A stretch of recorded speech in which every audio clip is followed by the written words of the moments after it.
Bonjour frères et sœurs et merci de votre fidélité. Jésus l'a dit dans les évangiles, il est venu donner la vie et la vie en abondance, la vie en plénitude.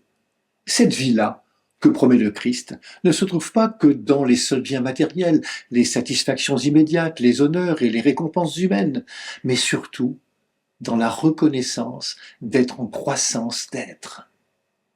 Jésus veut nous apprendre à ne pas être des satisfaits ni des repus, mais des êtres de désir. Il nous propose le bonheur dès maintenant, mais par d'autres moyens que ceux que nous employons habituellement. Pour cela, il nous faut apprendre à regarder lucidement la condition humaine.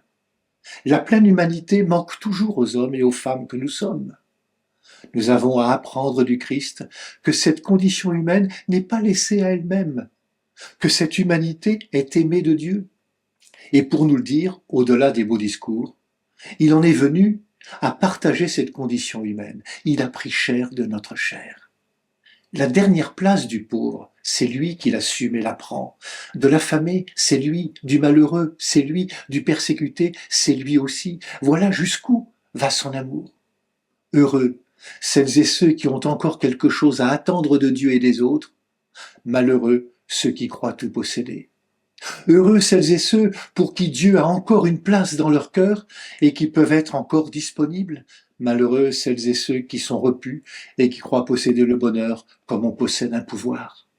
Oui, Jésus nous alerte aujourd'hui, heureux les insatisfaits. Ce manque est un appel, appel du vide. Là, Dieu peut créer, produire son image. Si nous reconnaissons notre pauvreté, nous serons en mesure d'accueillir sa richesse. Voilà le paradoxe. Le message des béatitudes est toujours d'actualité. La dignité éternelle de l'homme est en péril lorsque les intérêts économiques et financiers deviennent les objectifs majeurs. La bonne santé d'une société ne se mesure jamais à la seule capacité de soigner les corps. Elle se mesurera à sa capacité de vivre la fraternité et la solidarité. Ce qui est premier, c'est que toute notre vie soit remplie de l'amour de Dieu. Nous n'emporterons rien au ciel. Seul l'amour ne passera jamais. Bonne journée à toutes et à tous. Prenez bien soin de vous et des autres.